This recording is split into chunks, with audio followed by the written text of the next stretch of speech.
Genèse chapitre 3. Le serpent était le plus rusé de tous les animaux des champs que l'Éternel Dieu avait fait. Il dit à la femme, « Dieu a-t-il réellement dit, vous ne mangerez pas de tous les arbres du jardin ?» La femme répondit au serpent, « Nous mangeons du fruit des arbres du jardin. Mais quant au fruit de l'arbre qui est au milieu du jardin, Dieu a dit, vous n'en mangerez point et vous n'y toucherez point, de peur que vous ne mouriez. » Alors le serpent dit à la femme, « Vous ne mourrez point, mais Dieu sait que, le jour où vous en mangerez, vos yeux s'ouvriront, et que vous serez comme des dieux, connaissant le bien et le mal. » La femme vit que l'arbre était bon à manger et agréable à la vue, et qu'il était précieux pour ouvrir l'intelligence. Elle prit de son fruit et en mangea. Elle en donna aussi à son mari, qui était auprès d'elle, et il en mangea. Les yeux de l'un et de l'autre s'ouvrirent. Ils connurent qu'ils étaient nus, et ayant cousu des feuilles de figuier, ils s'en firent des ceintures. Alors ils entendirent la voix de l'Éternel Dieu, qui parcourait le jardin vers le soir. Et l'homme et sa femme se cachèrent loin de la face de l'Éternel Dieu, au milieu des arbres du jardin.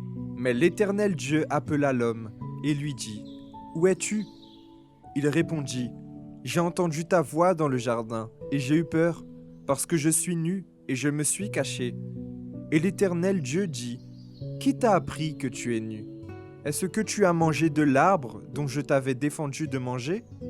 L'homme répondit, « La femme que tu as mise auprès de moi m'a donné de l'arbre, et j'en ai mangé. » Et l'Éternel Dieu dit à la femme, « Pourquoi as-tu fait cela ?» La femme répondit, « Le serpent m'a séduite, et j'en ai mangé. » L'Éternel Dieu dit au serpent, « Puisque tu as fait cela, tu seras maudit entre tout le bétail et entre tous les animaux des champs. Tu marcheras sur ton ventre, et tu mangeras de la poussière tous les jours de ta vie. Je mettrai inimitié entre toi et la femme, entre ta postérité et sa postérité. Celle-ci t'écrasera la tête, et tu lui blesseras le talon. » Il dit à la femme, « J'augmenterai la souffrance de tes grossesses. Tu enfanteras avec douleur, et tes désirs se porteront vers ton mari, mais il dominera sur toi. » Il dit à l'homme, « Puisque tu as écouté la voix de ta femme, et que tu as mangé de l'arbre au sujet duquel je t'avais donné cet ordre, tu n'en mangeras point. Le sol sera maudit à cause de toi. C'est à force de peine que tu en tireras ta nourriture tous les jours de ta vie. Il te produira des épines et des ronces, et tu mangeras de l'herbe des champs.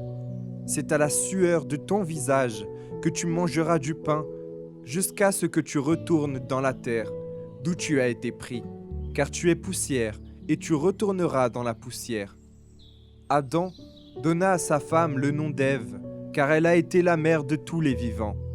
L'Éternel Dieu fit à Adam et à sa femme des habits de peau, et il les en revêtit. L'Éternel Dieu dit, « Voici, l'homme est devenu comme l'un de nous, pour la connaissance du bien et du mal.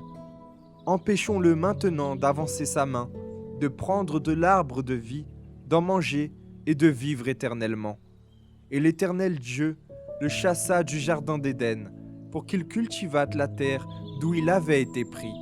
C'est ainsi qu'il chassa Adam, et il mit à l'orient du jardin d'Éden les chérubins qui agitent une épée flamboyante, pour garder le chemin de l'arbre de vie.